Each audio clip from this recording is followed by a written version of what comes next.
ሰላም እንዴት ናችሁ? ትላንት በዚህ ሰዓት አካባቢ እርዳታችሁ ያስፈልገኛል ብዬ ቪዲዮ ሰርቼ ነበር። የባለቤቴ ስልክ በታክሲ ውስጥ በነበረ የስርቆት አሰራር ወይም ደግሞ ሸዋሸዋ በሚሉት ባለቤቴን ሰርቀውት ነበር ስልኩንና በጣም ብዙ ለስራ ብዙዎችን ለማገልገል ለማስተማር የምንጠቀምበት ነገር ስለነበር እርዳታችሁን ፍለጋ መጥቼ ነበር ወደ እናንተ። ምንድነው በዚህ ጊዜ ትላንትና በተለጠፈው ልጥፍ አስተውላችሁ ከሆነ እንደውም አንዳንዶቻችሁ ላይክ ኮሜንት ካደረጋችሁ ከ40 ደቂቃ አይ ቲንክ 40 ደቂቃ ይመስለኛል በኋላ ልጥፉ ተነስተዋል። ያም የሆነበት ፈጣን መልስ ስላገኘን ነው። ስለ መልሱ እግዚአብሔር ይመስገን። እግዚአብሔር መልካም ስለሆነ ፈጣን መልስ መልሶልናል በ40 ደቂቃ ውስጥ። ግን ምንድነው ሁለት ነገሮችን ባበክሮት ወይም በአጽንኦት መናገር ፈልጋለሁኝ። አንደኛው ከሰዎች ባህሪ ወይም ፐርሰናሊቲ አንጻር ነው። ሁለተኛው ደግሞ ከጥንቃቄ አንጻር እና የመጀመሪያው ሰው በየትኛውም ደረጃ ሊሆን ይችላል፣ ከፍም ዝቅም ያለ ደረጃ ላይ ሆኖ ሊሆን ይችላል፣ ችግር ውስጥ ይወድቃል። የሰው ልጅ በዚህ ምድር እስካለ ድረስ ይቸገራል። we all are vulnerable ለችግር ተጋላጭ ነን። የሰው ልጅ የተባለን ሁሉ ተጋላጭ ነን እና ችግር ያጋጥመናል። ለምሳሌ በጣም ትልልቅ ቤት ያላቸው ባለሀብቶች ሆነው በባንክ ዕዳ ተይዞባቸው ብድር ሊያፈላልጉ ይችላሉ። ወርኪንግ ፕሮግረስ ስራ ማስኬጃ ገንዘብ አጥሯቸው ካሾርቴጅ አጋጥሟቸው በጣም ሊቸገሩ ይችላሉና ምን ተረዳሁኝ፣ ስልክ ያስፈልገናል ብላ ባለቤቴ ስትናገር ስልክ እንዲሁ ለመደበሪያ ወይ ደግሞ ፈን ለማድረግ ይሄ ላይክ ለመሞላቀቅ ምናምን አይደለም። ስልክ እኛ ያው ቆንጆ ስልክ ደህና ስልክ ያልሽው ነገር አለና ደህና ስልክ ደህና ስልክ በዚህ ዘመን በጣም ያስፈልጋል። ብዙ ስራ ይሰራበታል። ብዙ ከክፋት ውጪ ማለት ነው። ጤናማ የሆነ ሰው ሊያድግ ሊለወጥ የሚችልበት መቼም ሞደርን የሆናችሁ ዘመናዊ ሰዎች በጣም ይገባቸዋል ብዬ አስባለሁና ስልክ ያስፈልገናል ስንል አንደኛ የምናስተምራቸውን ትምህርቶች የምናስተምረው በስልክ ስለሆነ ነው። ሁለተኛ ስራዬን የሚሰራው በስልክ ነው።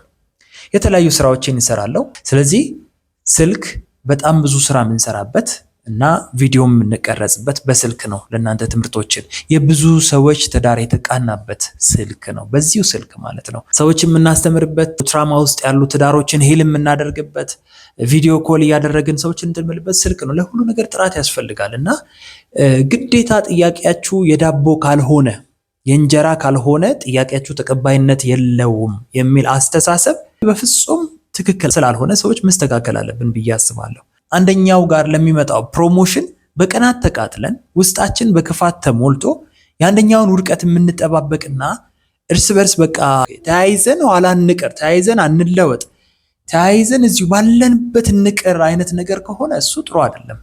ስለዚህ አንደኛው ሲያድግ ደስ ይበለን፣ አንደኛው ሲለወጥ ደስ ይበለን። ለአንደኛው መልካም ነገር ሲሆን መልካም፣ ባትችሉ ዝም በሉ፣ ከቻላችሁ ደግሞ አድርጉ። በቃ እንደዚህ ነው መሆን ያለበትና የሰውን ጓዳ ሳናቅ የሰውን ፐርሰናል ነገር ሳናቅ ዝም ብሎ መናገር። አንዳንዴ በጣም ትላንትና የገረመኝ ነገር አለ። ቴሌግራም ላይ መጥቶ ስልኩን ይዞ ምናምን እስከ መሳደብ ድረስ ማለት ነውና ማን እንደሆነን እንኳን ስብዕናችንን የማያቅ ሰው መጥቶ ጎሽ አይዟችሁ በርቱ መበርታት አለባችሁ ብሎ የማያቅ ሰው ኮሜንት ጽፎ የማያቅ ሰው ስልክ አሳዶ ፈልጎ ለመሳደብ ለዚህ ሲሆን አለን በጣምና እኛ ሀበሾች ያላደግንበት ያልተለወጥንበት ትልቁ ችግራችን ምቀኝነት ነው ብዬ ነው ማስበውና ከዚህ በጣም የተማርኩት ነገር ልባችን ክፉ ነው። በተለይ ብዙ ደጋጎች አሉ የሚገርማችሁ በጥቂት ክፉ ልብ ባላቸው ሰዎች ግን ሃስቲ ጀነራላይዝ አናደርግም። በጣም በጣም ደጋግ ልብ ያላቸው ሰዎች አሉ። ግን እነዚህ ጥቂት ልባቸው ኮራፕትድ የሆኑ ሰዎች በብዛት ይታያሉ። በቃ ሁሉም እዚህም እዛም አሉና በቃ አጠቃላይ ሀበሻ ክፉ ነው የሚል አይነት ሐሳብም ውስጣችን እንዳይፈጠር ፈልጋለሁ። ስለዚህ ሰው ይቸገራል፣ ሰው ችግር ውስጥ ይገባል። በተቸገረም ሰዓት ግን ከቻልን ያንን ሰው ምን እንደቸገረው ቀረብ ብሎ አንደርስታንድ ማድረግ ፖዚቲቭሊ። ለምን እንደዚህ በዚህ ልክ እኮ ሰው ሚዲያ ላይ ወጥቶ እኮ የመናገር ድፍረት ራሱ በቃ ከአቅም በላይ ሲሆን ነው እንደዛ የሚያደርገውና ያንን አንደርስታንድ ለማድረግ መሞከር ያስፈልጋል። ካልሆነ ደግሞ በቃ ዝም ማለት እሱም ራሱ ጥበብ ነው ብዬ ነው የማስበውና እንደዛ ማድረግ አለብን። ከዚህ ውጪ በጣም በአጽንኦት አሁን መናገር የምፈልገው መጽሐፍ ቅዱስ ላይ አንድ የሚናገረው ቃል አለ። ይህንን ቃል ከመጽሐፍ ቅዱስ መጠቀም ስላለብኝ ነው። እግዚአብሔር ለዘሪ ዘርን ይሰጣል ይላል፣ ለበላተኛ ደግሞ መብልን ይሰጣል ይላል። በላተኛ በላ ማለት ነው፣ በቃ በላ ጨረሰ ሰው። ዘሪ ደግሞ ዘር ይወስድና ዘርቶ መንጥሮ አርሶ አለስልሶ ከዘራ በኋላ በብዙ በማስ ፕሮዳክሽን ይመጣል። ከዛ ለብዙዎች ደግሞ መትረፍ ይችላል። እኛ ዘሪ ነን። እኛ በላተኞች አይደለንም። እኛም ብቻ አይደለም። ስለዚህ በዚህ ካታጎሪ ሰዎችን አይደንቲፋይ ማድረግ ያስፈልጋል። ስለዚህ እግዚአብሔር ለምን በላተኛ ያልሆንክምና የዘር ጥያቄ ለምን ትጠይቃለህ? በቃ ዳቦና እንጀራ ነው መጠየቅ ያለብህ አይልም። ለበላተኛ መብልን ይሰጣል፣ አለቀ። ምግብ ከጠየቃችሁ ምግብ ይሰጣችኋል። ዘር ከጠየቃችሁ ደግሞ እግዚአብሔር ዘር ይሰጣችኋል። ለትውልድ እንድትተርፉ እንድትበቁ፣ ብዙዎችን አባትና እናት እንድትሆኑ ያደርጋችኋል። this is our dream by the way። እናንተን መርዳት፣ እናንተን ማገዝ፣ የዘመመውን ትዳር ማቅናት፣ መልካም የሆነ አገር ተረካቢ ማፍራት ነው። በእርግጥ እኛ በሰው የሚቆሽሽ ስብዕና የለንም፣ ምንም እንትን አላለንም። ግን እንደው ለትምህርት ብንማር ብንለወጥ፣ እንደዚህ የሚያደርገን ሰዎች ከዚህ ድርጊታችን ብንቆጠብ፣ የሚሰበሩ ስላሉ የሚጎዱ ስላሉ እና ሌሎችን ሰዎች እንደዛ ባታደርጉ መልካም ነው እላለሁና ፐርሰናል አታርጉት። ይህም ምክር ከሌሎች አንጻር በቃ ዘሪዎች አሉ። መኪና ግዙልኝና ራይድ ሰርቼ ሆቴል አስተዳደር የሚል ካለ መብቱ ነው ብራዘር፣ አትመቃኝ፣ መብቱ ነው አይደል? መጠየቅ መብቱ ነው። እሱም መርዳት የሚፈልግ ሰው ልቡ ከተነሳሳ ይርዳ አይደለ? እንጀራ የሚጠይቁት ደግሞ ዳቦ የሚጠይቁትን ደግሞ በእነዛው ልክ ደግሞ የሚሰጣቸው ሰው ደግሞ አለ። ስለዚህ በጎነት ማድረግ ከሳሰበን በልባችን እሱም መያዝ፣ አልፎ ተርፎ ግን ሰውን ለዳቦ ካልሆነ ለልመና ካልወጣችሁ ብሎ መናገር አስፈላጊ አይደለም። በዛ ላይ ደግሞ ሰውን ሳያውቁ መዝለፍ በጣም ያሳፍራል። እናንተ ወጣቶች አይደላችሁ? ወጣችሁ አሰሩም፣ ጉልበታችሁን ተጠቀሙ ምናምን። እኛ በጣም ሃርድ ወርከሮች ነን። ባለቤቴ በጣም ሃርድ ወርከር ነው። እውነቴን ነው የምናግራችሁ። በጣም ሃርድ ወርከር፣ በጣም ታታሪ፣ በጣም ጎበዝ ነው። እዚህ ቆመን ቁጭ ብለን ስናስተምር የየትኛውም አይነት የዩቲዩብ ገቢ፣ የቲክቶክ ገቢ፣ የፌስቡክ ገቢ ፈልገን አይደለም። ምንም አይነትም ነገር የለውም።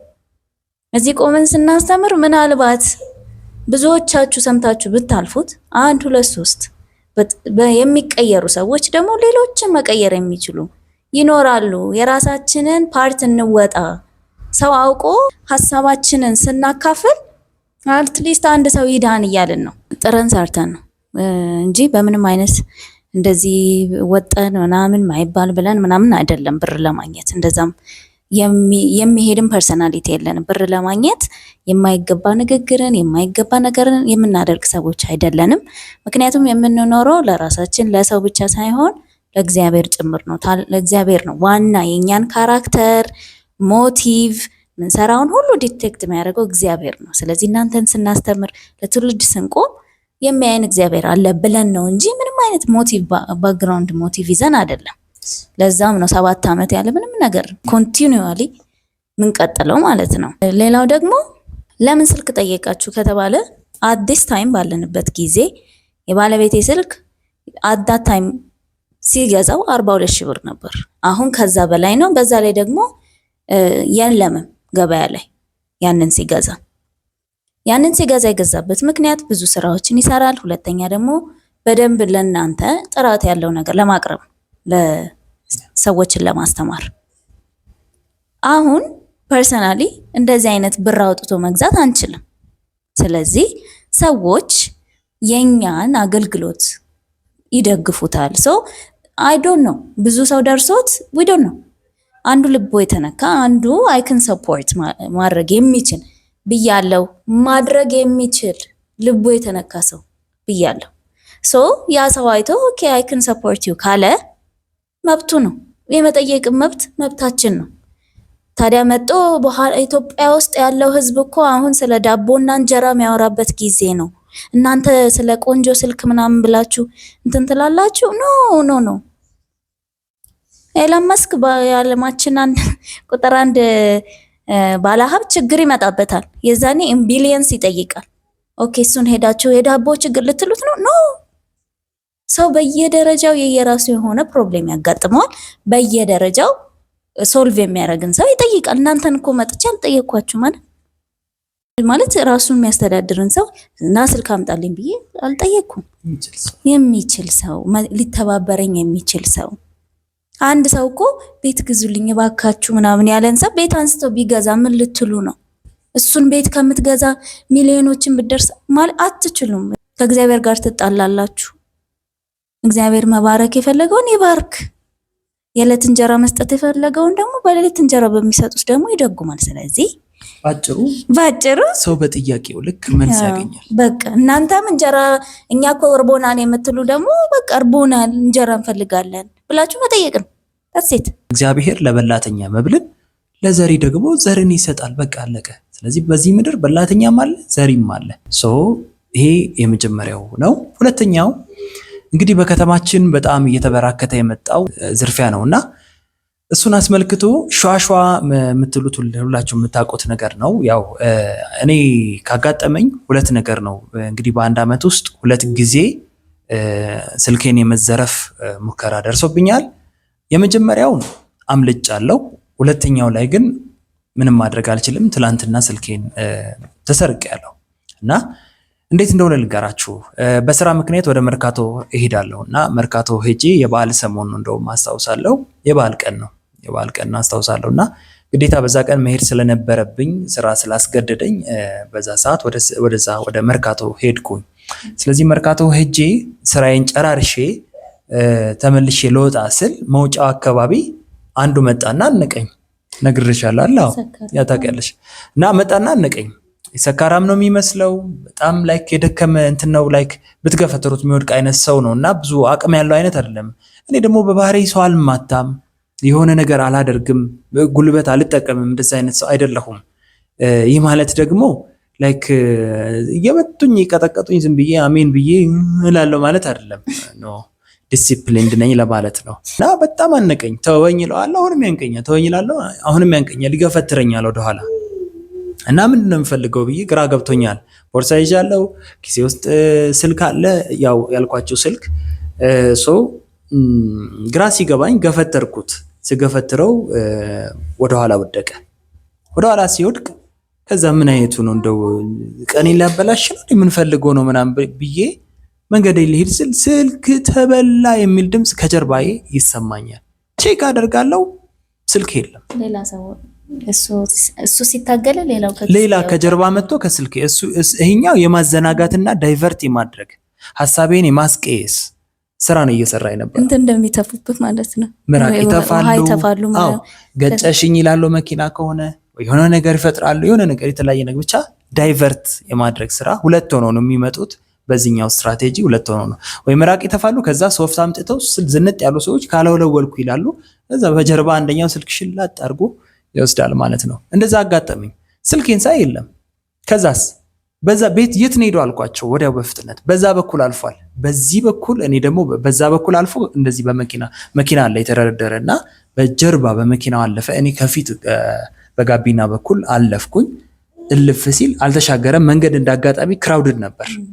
መኪኖች ቶሎ ቶሎ የሚያልፉበት ስለነበር ቆሟል። እንደምንም ተንደርድሬ እጄ አነኩት። ስልኬን ተቀበልኩ። ፖሊስ ጣቢያ ካልወሰድኩ አልኩኝ። በቃ ሰዎች ተሰበሰቡ፣ ግርግር ተፈጠረ። ቶሎ ብዬ ወደ ቦርሳ ያስገባው ዳር ቆምኩና ራሴን አረጋጋሁኝ፣ መንፈሴን አረጋጋሁ። ከዛ ተረጋግቼ በሰከነ መንፈስ መጣው፣ አመለጥኩኝ። ያንን አመሰገንኩ፣ በጣም እንትን አልኩ። ደግሞ ክፉ ቀን ይመጣል። የሚገርማችሁ ደግሞ ትላንትና ያው ስንጨርስ ምን እንደምንማር ታያላችሁ። እየተማርን ነው፣ ማስተርስ ክላስ ሁለታችንም፣ እግዚአብሔር ይመስገን ስለሱ። ከባለቤቴ ጋር የምንማርበት ትምህርት ቤት ለመሄድ እንወጣለን። ክላስ አልሄድንም፣ እንዳጋጣሚ ሆኖ እንወጣለን። ስንወጣ ላይክ የታክሲ መነሻ ቦታ ስላልነበረ ግዴታ ከመሃል ወደ መነሻው ሄደን መሳፈር ይኖርብናል። የሚያልፉ ታክሲዎች በራሪ ማለት ነው። ስለዚህ ወደዛ መሄድ ስለነበረብን ልንሄድ እዚህ ቦታ ናቸው፣ አዎ እሺ ብለን ገባን። ወይ እንደውም ተገኘ። የሚገርማችሁ ደግሞ አልነበረም ታክሲ። እንደ አይነት ሞመንት ነው። እሁድ ነው። አንደኛው የመጀመሪያ ነገር እሁድ ነው ቀኑ። እሁድ በጣም መጠንቀቅ ያለባቸው። እሁድ ዕለት በጣም ተጠንቀቁ። የመጀመሪያው ፖሊሶቹ እንደዛ ነው ያሉት። አዎ ፖሊስ ጣቢያ አመልክተን እሁድ የዝርፊያ ቀን ስለሆነ ቴክ ኬር ብለውናል። መጠንቀቅ ጥሩ ነው አይደለ እንዴ? ስለዚህ ሁለተኛ መነሻ አይደለም። መነሻ ካልሆነ አሁንም ተጠንቀቁ። የህዝብ ትራንስፖርት መነሻ ካልሆነበት ቦታ ስትገቡ ተጠንቀቁ። እንደዛ ገባን። ከገባን በኋላ በታትነው አስቀመጡን። አንድ ላይ እንቀመጥ ብንል አይ አይበቃም፣ ቦታ የለም፣ አንቺ እዛ ቁጭ በይ፣ አንተ እዚህ ቁጭ በል። ተለያይተን ተቀምጠን አናቅም ነበር፣ አብረን ነበር የምንቀመጠው። በታትነው አስቀመጡን። ሌላው ትልቁ ነገር መሀል ላይ ነው የሚያስገቧችሁ። ፍቅር አብልም እንደዛ ነው ያደረጉት። ከዛ እኔ ጠጋ በል እለዋለሁ። አይ አልጠጋም፣ እኔ አልመችኝም፣ አይመችኝም፣ እዚህ ነው የምመችኝ፣ ቅርብ ነኝ አለ። እኔም እኮ እዚህ ጫፍ ነኝ፣ አይ እኔም ቅርብ ነኝ አለ። የሆነ ጠብደል ነገር ነው፣ በጣም ወፍራም ነው።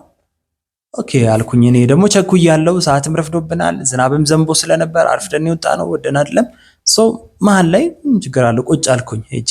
ከዛ ሴት ናት፣ እግሯን እንዲሁ ጥርጥር አደረገችና በእግሯ እንደዚህ ትገፋኛለች። እንዴ! ከዛ ሹፌሩ ምን ይላል? ከዚህ ሴት ጋር ተጀናጀን፣ እንደውም ጠጋ በልና ልጥፍ ብለህ እስቲ ጀንጅናት፣ በዛውም ተመቻችኋል አለን። አንተ አልኩት፣ ባለ ትዳር እኮ ነኝ እኔ፣ እንዴት እንደዚህ ትላለህ? ትዳር ይከበር፣ እንደዚህ አይነት ሁሉም ሰው እንዳንተ ባለጌ ይመስልሃል አልኩት። ያልኩት ይሄን ነው ቃል በቃል ባለቤቴ ነበረችና ከዛ በኋላ ይቅርታ አያይ ያላወቅኩም ምናምን አለኝ። ከዛ አይ ትዳር ማክበር አለብህ፣ ትዳር ባታከብርም ባላገባም እንኳን ማንነት ያለኝ ስብዕና ያለኝ ህይወት ያለኝ ሰው ነኝ፣ ዝም ብዬ የምልከሰከስ ሰው አይደለሁም፣ እንከባበር አልኩት። ለካ ዳይቨርት እያደረገኝ ነው፣ እያዘናጋኝ ነው፣ እያበሳጨኝ ነው፣ ኢሞሽናል እያደረገኝ ነው። እነሱ እንትን ይሄ ማሟሟቂያ እየሰሩ ነው ማለት ነው። ፓምፕ እያደረጉኝ ነበር በሰዓቱ፣ ትሪገር እያደረጉኝ ነው። እንደዛ አለኝ። ከዛ በኋላ ምን ሆነ?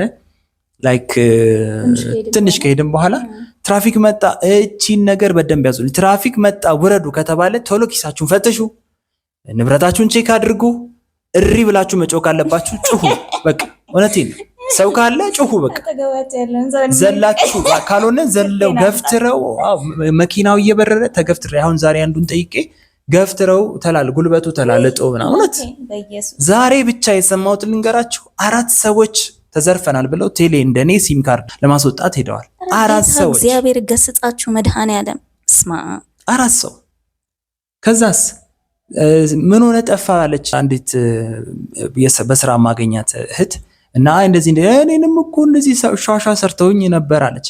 ከዛስ ስልኬን ላስከፍት የተሰጠኝን ስልክ ወደ ሞባይል ቤት ሄዳለ። እኔም እኮ እንዴት ተሰርች ፖሊሱ ራሱ የፖሊስ ልብስ ስላለበሰ ማለት ተሰርቄ ያልተሰረቀ አለ እንዴ እናንተ? አይገርምም? ሁሉም ተዘርፎ የለ እየዘረፉ ነው። በጣም ተጠንቀቁ፣ በጣም ተጠንቀቁ። ደግሞ እኮ የሚገርማችሁ ለጫት ለማይረባ ነገር በህይወቴ የሚያስጠላኝ ነገር ማለት ነው። ሌባ በጣም ከሚያናደኝ ነገር ማለት ነው ለማይረባ ነገር ነው። አሁን ያንተ ስልክ ታውቀዋለህ አይደለ? ኢምፖርታንስ ሄደው ለማይረባ 500 ብር ነው ሄደው ለዛ ለሞባይል ሻጭ የሚሸጡት። አይገባቸውማ። የለም ቪዥን፣ የለም ፐርፐዝ፣ የለም መኖር፣ የለም በቃ ይሄ እግዚአብሔር ይገስጻችሁ። እንደዚህ አይነት ልጆች ለቤተሰባቸው መከራ፣ ለሀገር ችግር፣ ስቃይ እንደው በቃ ሰው በሰላም ወጥቶ እንዳይገባ እና ባካችሁ እግዚአብሔር ይጠብቃችሁ። እናንተም ራሳችሁን ጠብቁ። በጣም ተጠብቁ። እንደዛ ሆነ።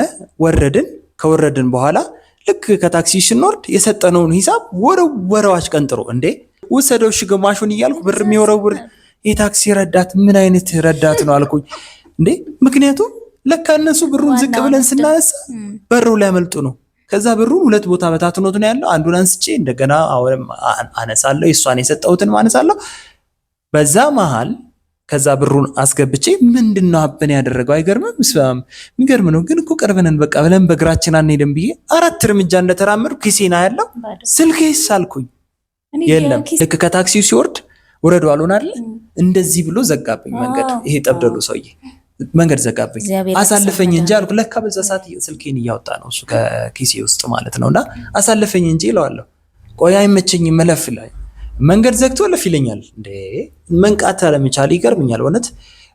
ከዛ በኋላ አሳልፈኝ አልኩት። አሁንም መንገድ እለፍ ይለኛል። ፋይናሊ ለካ ከጨረሰ በኋላ እለፍ አለና እግሩ እንደዚህ ከፈታል። ምን አይነት ሰው ነው ብዬ ወረድኩኝ። ከዛ ወክ አደረግን። በኋላ ስልኬ የለም። ራይድ ይዘን ተከተልን ብንል መናሪያዎች ብንል አጣን። ፖሊስ ጣቢያ አስመዘገብን። እግዚአብሔር ረዳና ስትሰረቁ ፖሊስ ጣቢያ አስመዝግቡ።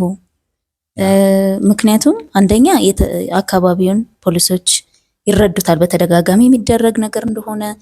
ታርጋ ደግሞ ከያዛችሁ ደግሞ ሞር ሲያዙ ደግሞ ትጠሩና እግዚአብሔር ከፈቀደ ታገኙት ይሆናል፣ አይታወቅም። ስለዚህ ኤቭሪታይም እየሄዳችሁ የምታስታውሱ ከሆነ እነሱ ናቸው ብለው ያሳዩዋችሁ። ወንጀል ደግሞ በተደጋጋሚ ሲሰራ ጠበቅ ያለም ክትትል የሚደረገው በተመዘገበው ቁጥር ነው። ስለዚህ ተዘርፋችሁ ወደ ቤታችሁ አትግቡ፣ ሪፖርት አድርጉ ወንጀል እንደተሰራ። ስለዚህ ፖሊሶችንም እንደዚህ መተባበር ያስፈልጋል። በጣም በተለይ እንደዚህ አይነት ነገር ወረዱ ትራፊክ አለ ምናምን ካሉ ቶሎ በቃ እንደው አንደኛ ራሳችሁን ፈትሹ። ገፍትረው ካስወረዳችሁ ደግሞ እንደምንም ብላችሁ ታርጋ ያዙ። ታርጋ ቁጥር ከያዛችሁ በቃ ይያዛሉ። ብራቮ፣ ፕሮባቢሊቲ በጣም ይያዛሉ። አመለጣችሁ ማለት ነውና ታርጋ ቁጥር መያዝ ላይ በጣም ቶሎ ደግሞ ሮጣችሁ ፖሊስ ጣቢያ ሪፖርት አድርጉ። አጣድፎ ይዟቸዋል። ግን እሁድ ዕለት ተጠንቀቁ። እሁድ ተጠንቀቁ። ታክሲ ጭር ያለበት ቦታ ላይ በራሪ ተጠንቀቁ። እና እንደዛ ሆነ። በዚህ አይነት መልኩ ተዘረፍን። በጣም አለቀስኩ። ምክንያቱም እኔ ስልኬን በጣም ኢምፖርታንት ነበር ለኔ፣ በጣም አስፈላጊ ነበርና በጣም የምንወደው ወንድማችን ወዳጃችን ዶክተር ወዳጅነህ መሐረነ ያው እሱ ሶሻል ሚዲያ ላይ አይተው ምናምን ወይ ቲክቶክ ላይ ፌስቡክ ላይ አይተው አይደለም፣ ብዙ ፌስቡክ ምናምን የሚጠቀም አይነት ሰው አይደለም። እና ግን በአካል ስለምንተዋወቅ ቤተሰብም ስለሆንን ከሳምሪም ጋር እግዚአብሔር ይመስገን ያው ስልክ ሲሰረቅ በጣም አታችድ ከሆናችሁት ሰው ጋር ቶሎ ብላችሁ የሆነ ነገር ብትጠየቁ ቢደወል እኛ አይደለንም ትላላችሁና ሳምሪ ደውላ በሰዓቱ ተናግራ ስለነበረ ኦሬዲ በጣም ተሰማው፣ በጣም አዘነ። ከዛ በኋላ በቃ ደውሎ በጣም ቆንጆ ስልክ ሰጠ። ያው አሁን የተቀረጽነው በሱ ፍሬ እያያችሁ እና አለቀስኩኝ።